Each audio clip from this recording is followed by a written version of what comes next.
Hello everyone, I am Vikas Singh and today we are going to discuss a very hot and burning topic which is there in the news with regard to the population bill which has come with the UP government. The bill is known as Uttar Pradesh Population Control Stabilization and Welfare Bill 2021, wherein in the bill it has been certain incentives have been given to persons or will be given to the persons who will follow the two-child norm, and certain disincentives will also be given or will confirm the person who do not follow the two-child policy which the state is going to have once this bill is formed into legislation.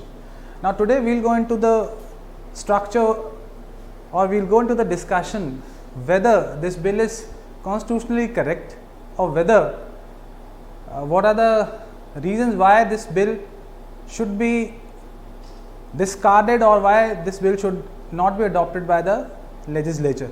We will see it one by one. First we will see what exactly the bill is. Now here we have a chart wherein we will be discussing this bill under these five heads. One is the aims, what the bill aims. Secondly, what are the reasons for the state to come up with this bill. Thirdly, what are the disincentives or incentives of this bill, and analysis of the bill, and what are the suggestions. We already know that the state is already, with state the reference to the state of India, is already following a family planning or a population control program. So controlling the population is very vital as far as the resources are very limited, and the need for robust development could only be served by the state if we have a controlled population. At the same time, let's see what the aims this bill aims to do. The basic aim of the bill is that the fertility rate, which is at present 2.7%, the fertility rate which is 2.7% FR, the state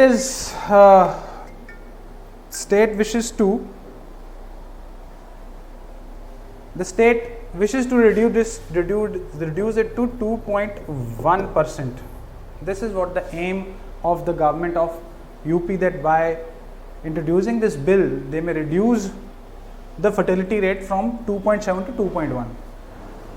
And the reason given by the government here is that the state does not have enough resources to take care of such a big population.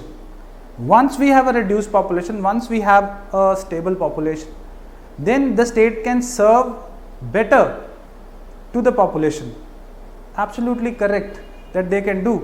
But the question here is whether can be done through a coercive measure, whether the state can enter into this very field of the basic freedom of human rights as to the choice of reproduction. Can the state interfere into it? This is the basic question. So the words used in the bill are that for sustainable development, reduction in the population is very necessary. However, to give impetus to the bill so that the people should adopt this bill or this legislation should be upfront taken by the people, the government is providing certain incentives and disincentives. To name a few incentives, that 2 increments will be given to people who are in government service, 2 extra increments people who will have only 2 children, not more than 2 children, state will give them 2 extra increments. Increments is reference to the financial benefit within the service to the state.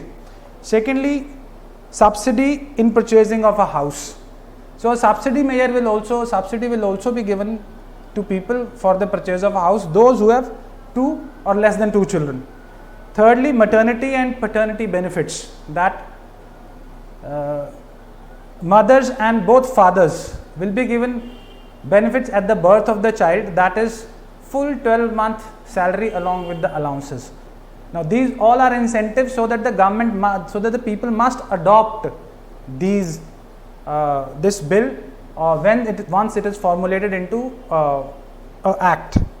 Then free health care and insurance coverage to the persons who are following this two-child norm policy. Now, these incentives appear to be very nice, but if we see on the other side that subsidy in the purchase of house, maternity and paternity leave is already present in our present scenario of the governance. Maternity and paternity leave till now is for 6 months for females and 15 days paternity leave is provided by the central government to the fathers on the birth of the child, and that's a paid holiday.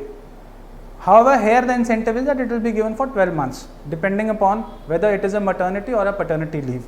And free health care and insurance coverage, government is also providing various schemes wherein health insurance and other insurance coverages are also being given. So, these incentives which the government is already giving, it itself is questionable whether to what extent these incentives, because free health care and insurance coverage, what will be the extent of the free health care and coverage, that is not given, because central scheme of the government wherein health care is provided by the central government, that is also presently implemented in various states and especially in the state of Uttar Pradesh. Now, as far as incentives are concerned, to attract people to have this or to adopt a two-child norm is very nice, but can the state also disincentivate or can penalize or can use coercive measures for people not to have more than 2 children? State has also gone into that extent. Now, the question arises as to the bill over here. As far as two-child bill, it is not questionable wherein the government is providing incentives, and if the government feels that there should be two-child norm in the nation or in the state, it is fine. But can state disincentivize or can use punishments for the people who have or who wish to have more than 2 children? That is where the actual point arises, or that is our point of concern over here, or the analysis we will be dealing here. But let us see quickly what are the disincentives. One, the persons who will breach this two-child norm policy, first is obviously they will be debarred not to get the benefit of any government sponsored scheme. That any person who have more than 2 children will be debarred to get the benefits of the government sponsored scheme. Disincentive. Now, in a welfare state,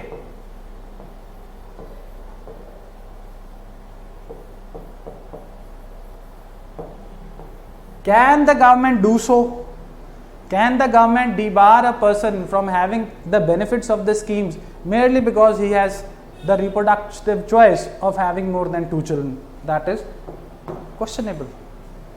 Second, disqualified from applying in the state government jobs. Anyone who is having more than 2 children will be disqualified from appearing in the state government jobs.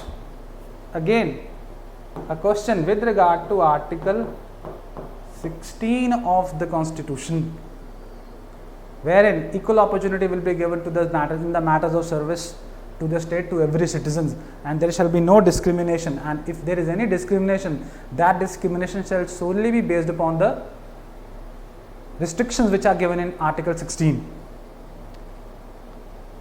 And existing government employees, those who are already existing, those who already are in the government service, what demerits or what disincentives will they have if they have more than 2 children? They will not get promotions.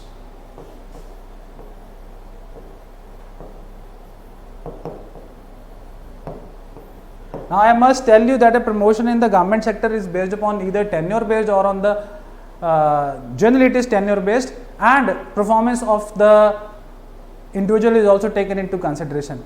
Now, if a citizen, if a employee within the government is performing well and he has also passed or his tenure, a certain tenure has been completed within the service, whether he will be entitled to a promotion or not, merely because he have more than 2 children, he will not be given promotion. Will that be considered correct? That is a question mark. And that he will be prohibited from contesting the elections at the panchayat level. Any individual who has more than 2 children will be prohibited for contesting the local election in the panchayats. Although this is also a debatable question, but Honorable Supreme Court has already given a decision that yes, state can do so as it is a matter, so we will not venture into this question. Although that very decision of the government itself requires a review decision of the Supreme Court itself requires a review. So that is not our question, because it is a set question by the as far as the controversy with regard to this has been settled by the Honorable Supreme Court. So we will not go into that. But yes, of course, it requires a review, and the Honorable Supreme Court has the power to review its own decisions. But now question here is that now whether in a welfare state, can a state go into coercive measures for the reason of following a certain policy by the government? Now we will see that in length.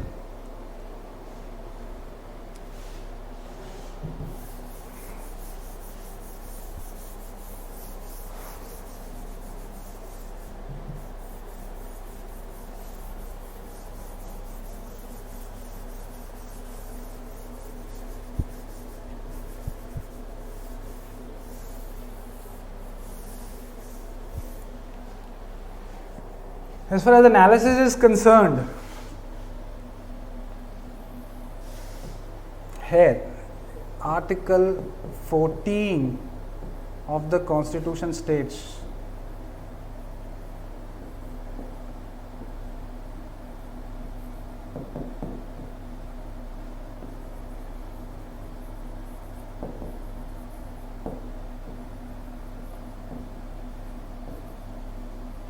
actually now we are seeing whether on the premise of the Constitution this bill is correct or not. So if we directly see, it is directly violating Article 14. How? Article 14 states that state everyone is equal before law, and state state will provide equal protection to everyone.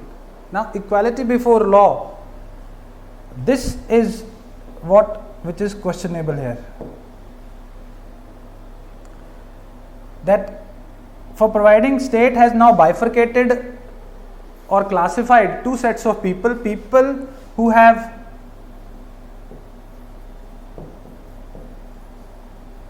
two children, number one, and number two,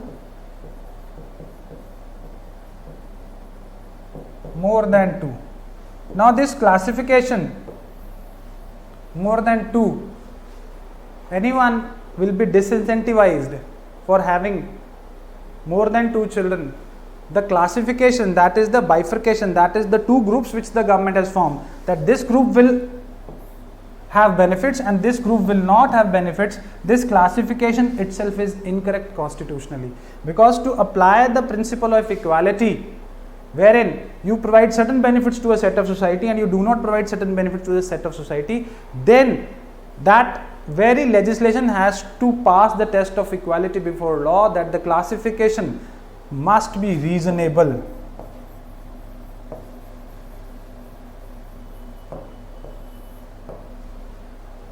That this classification has to be reasonable. Prima facie, this classification is appearing to be unreasonable. Unreasonable in the sense that simply you have taken two groups with two children and with more than two children. This itself is incorrect, because Article 14 also suggests that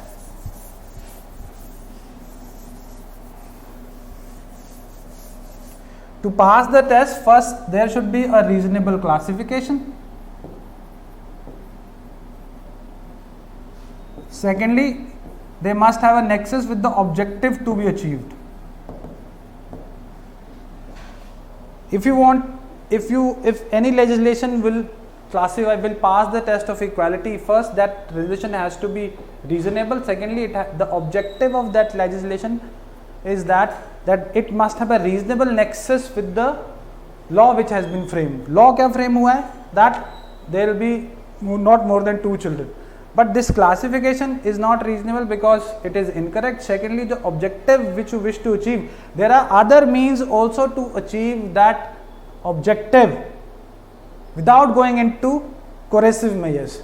So this classification test which is propounded by Honorable Supreme Court with regard to the testifying of a law, whether it passes the equality test or not, itself doesn't pass here. So at the same time, here under the United Nations Declaration of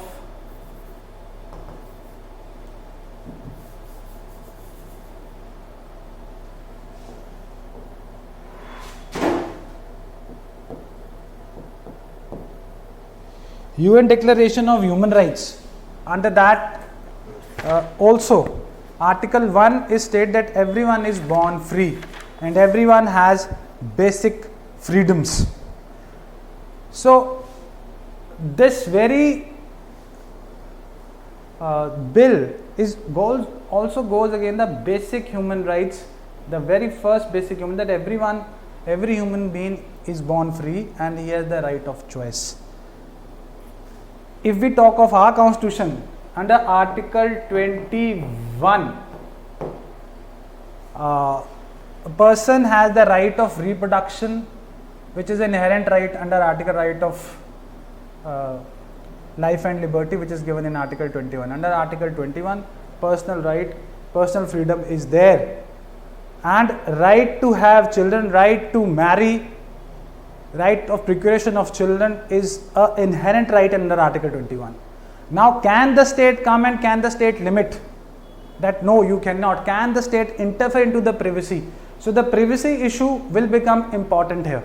Now, if I speak of certain Supreme Court decisions, there is a Supreme Court decision named Suchita Srivastava and others versus Chandigarh administration.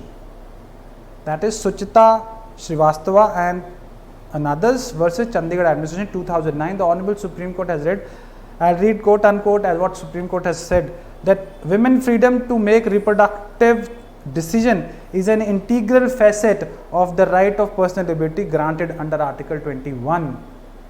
Supreme Court has said in this case that it is the choice of the women to choose to reproduce or not to reproduce children, and it is an important facet of the personal freedom. Now, we look at from another angle, from the constitutional point of view also.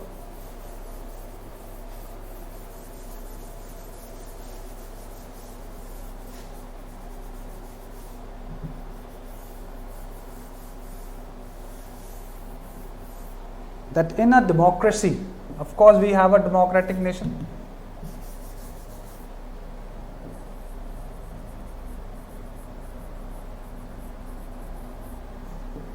The meaning of democracy is, of course we all know, government of the people, by the people, but here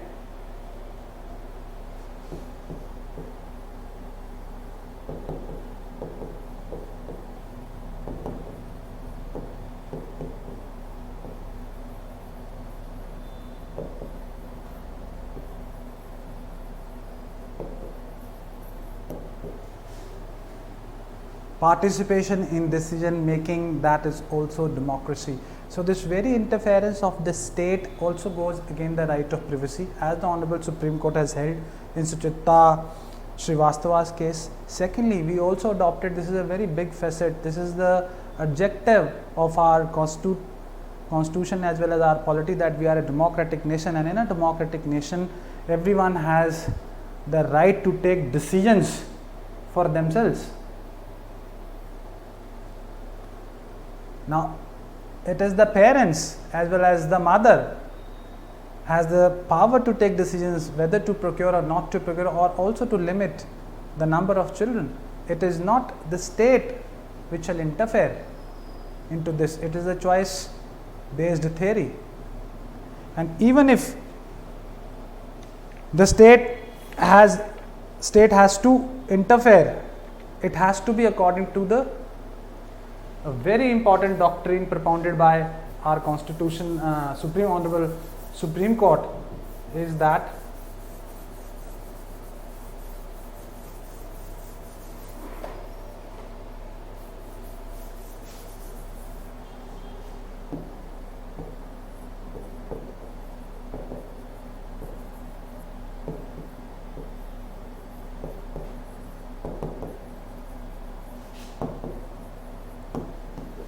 doctrine of proportionality.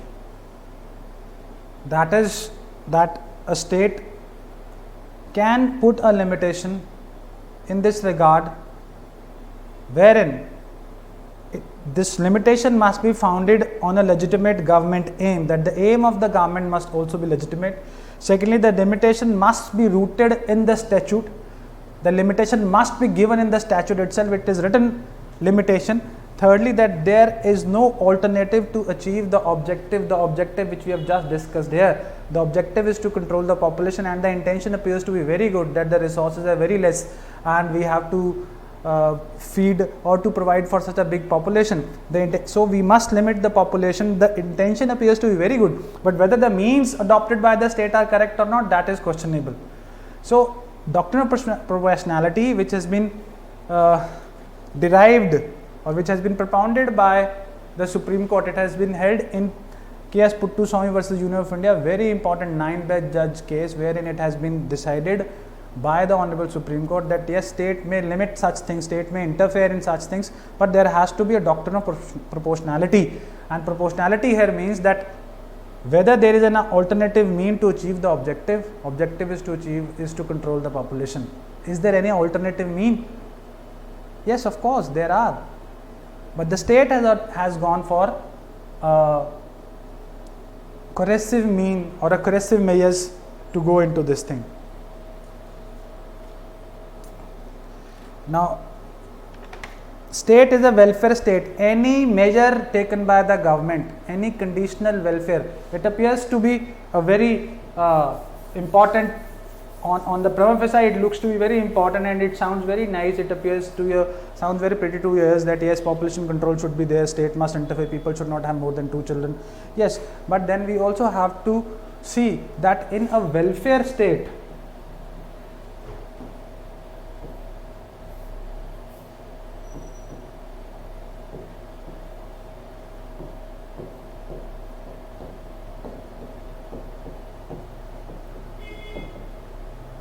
conditional welfare, if you put any conditions before giving any welfare scheme, itself is a indication of coercion. Itself is an indication of coercion, that you will get this but you have to do this. And the disincentives which are there, that a person will not be entitled to the welfare benefits of the state schemes. Now it is grossly against the very proportion of this very basic premise on which the constitution is based upon. So it is against the notion of the welfare state. At the same time, if we go into the facet that if we go into 60s and 70s, irrespective of the religion or the community or the rural or the urban areas, birth rate was very high. But it has been controlled by a popular, a meticulous planned way of family planning program which has been introduced by the government. And from 1951 to today 2021, the fertility rate, the birth rate has reduced tremendously. State has not used any coercive measures. And even the states or the nations which have used, for instance China has started, they have reversed that policy. Because what they are facing, that they are having no people for productive people in their economy to sustain the economy. We can do so. There are ways to do it. Instead of having a coercive measure state, of course, it is important to control the population. In no way I am suggesting that population must not be controlled, but population should be controlled on the basis of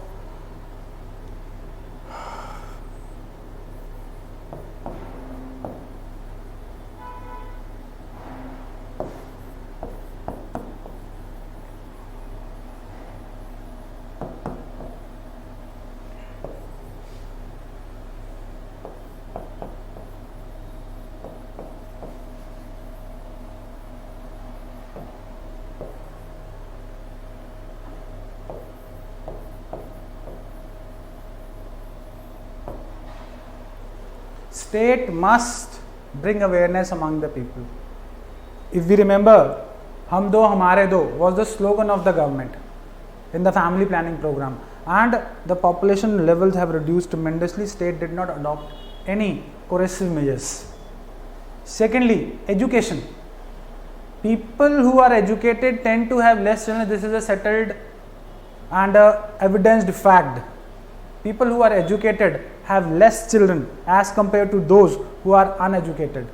So And what is the level of education in the nation?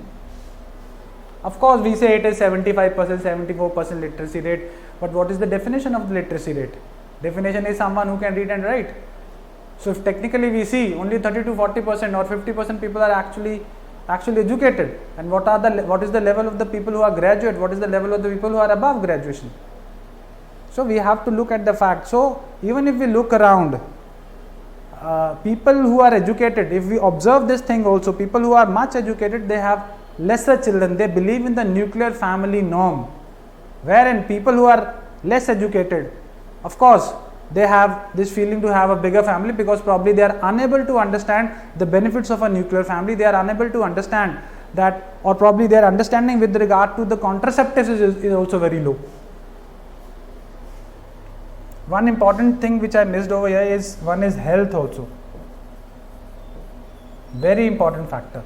If the government is going to improve the health facilities, if the contraceptive usage of contraceptives, availability of contraceptives is easily available to the people naturally, and after awareness, after making them educate, because illiterate people will be reluctant to use contraceptives, which has been the case in our family planning program earlier also, wherein people were very reluctant, and it was made a program on national television, on radios, on trucks, on buses, at public places, everywhere this program was preached by the government like a very religious thing, and people achieved. And people who were even uneducated, they took towards the use of contraceptives, and which helped in control of the birth rate. But there has to be proper health facilities. Proper health facilities must be. So government must improve the infrastructure of the health as well.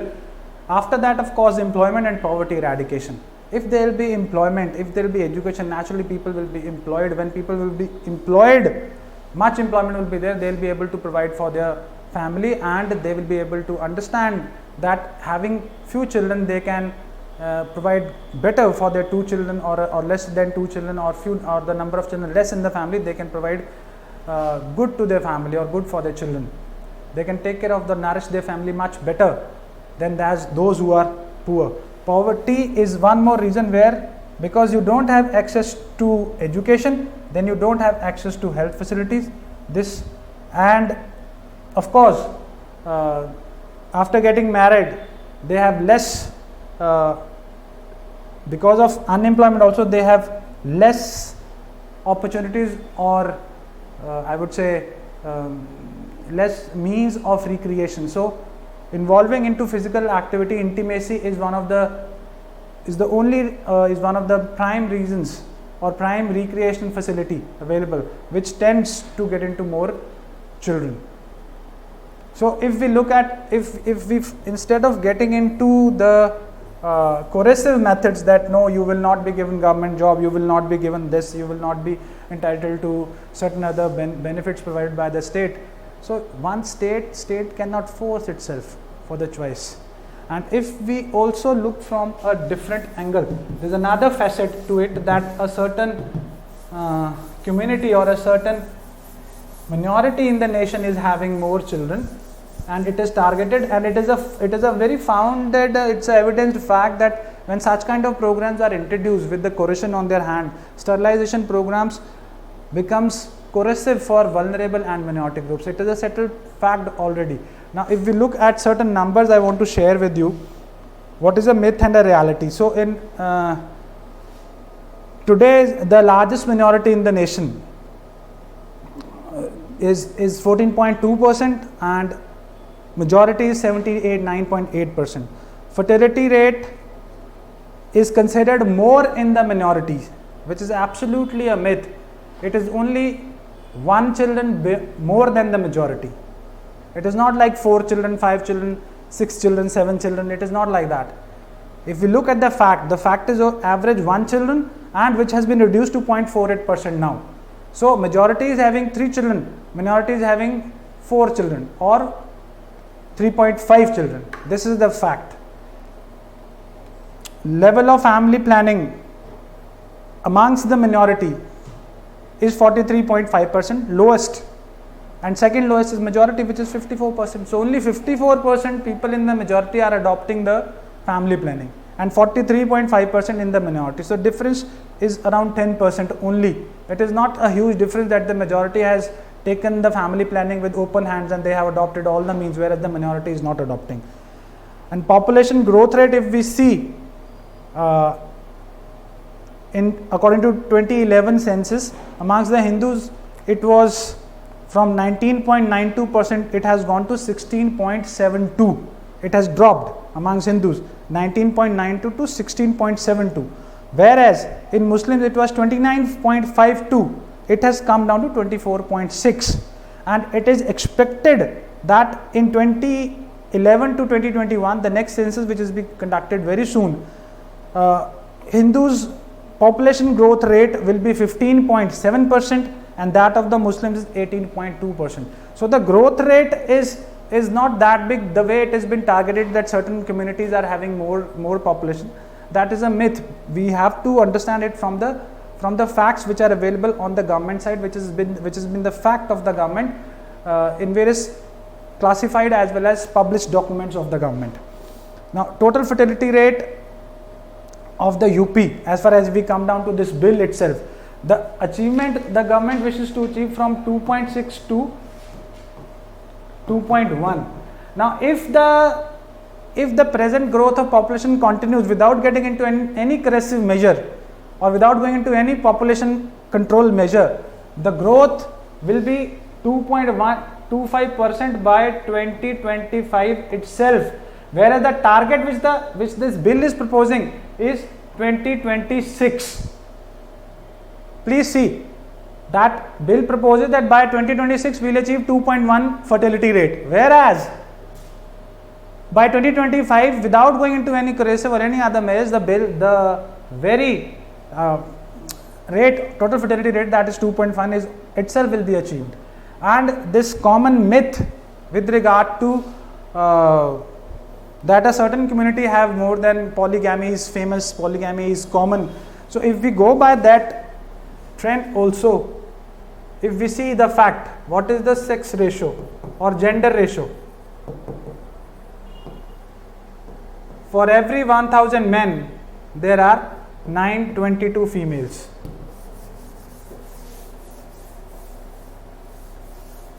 So there is 78 men will remain unmarried, going by this very fact. So having more than one wives, yes, of course, it is a tradition, it is a common custom also in certain communities, yes, but not everyone is having more than one wife. So this controlling of population must not be targeted towards a community or towards a set of people. We must understand the problem, whether this population control or population explosion or controlling the population can be done by exclusive corrective measures or by the development of health, education and awareness among the people, because many countries have started this program having corrective measures they have further rolled back those programs. China is one of the example where they had one child policy. Similarly, certain states in India has also started, but they have also rolled back this program. And this very bill, at this stage, it is not an act, but we must see it in the light of constitutionality.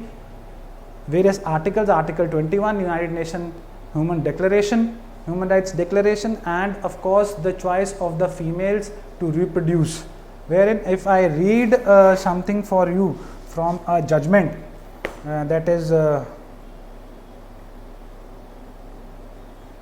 K. Puttaswamy, a very important judgment with regard to the freedom of or right to privacy. Now in right to privacy, in this judgment,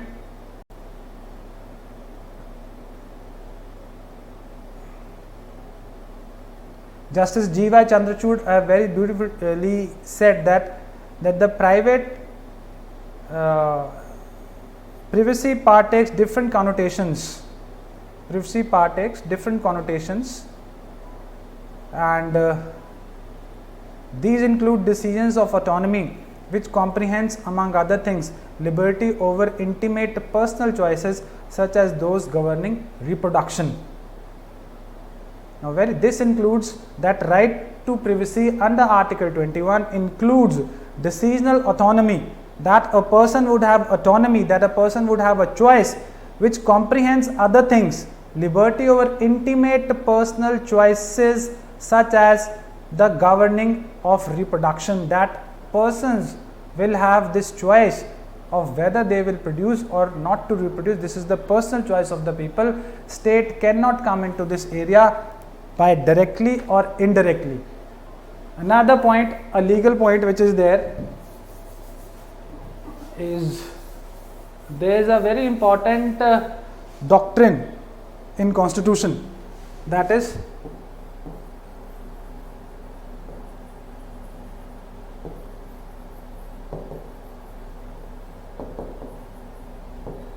Cullereber legislation.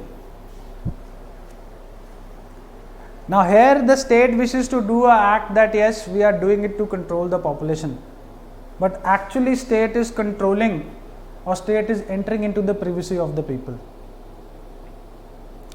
So Cullereber legislation means that a state cannot give a different color to something and then do something else. That is, a state, if a state is prohibited to do something directly, state cannot do that indirectly also. State is trying to do here something which it is prohibited to do, that is entering into the personal choices of individuals, whether it is a female, whether it is a male, whether he is a Hindu, whether he is a Muslim, whether he is an urban person or a rural individual. State cannot interfere into those matters. So this is what we have to see. Another important thing, if for instance if we believe that this policy is adopted, then we already know that in our nation the gender ratio or the sex ratio is 9:22. We also already know that in our society preference for male child is quite higher than that of the female children. So this sex ratio or gender ratio can further come down if this policy comes into picture, because people will have a choice to have a male child, and abortions and all such things will become a common thing, wherein from a different angle if we see the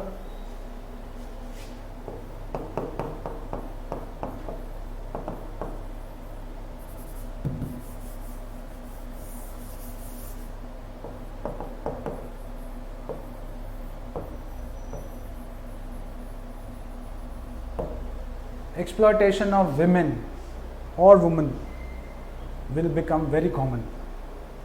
Women already, a fairer gender in our society, is already facing so many social problems, social issues. Now if the choice is limited to have children, so naturally the burnt of going through abortions and repeated abortions for the sake of a male child will be on the head of the woman. State must also look into that. And if I mention a case here also, Devika Biswas versus Union of India. As I said, minorities and vulnerable groups will be more prone to such kind of acts. In that very case, Devika Biswas, it was held that it could lead to the proliferation of sterilization camps, which will be generally against the people of minorities and vulnerable groups. So all these factors we have to consider: the reproductive choice of the women, the privacy of the individuals to have intimate choices, Article 14, Article 21, United Nations Human Rights Declaration, people's choice. In a democracy, it is the decision making rests with the individuals, and if any restriction should be there, this restriction should be reasonable, that is just, fair and reasonable, that has to be seen. Considering this case, as there was a lot of criticism for this policy, Centre has at this stage kept a hold on this policy, and while writing your answers for mains examination or any other examination, you must consider and give a holistic view of this very particular issue.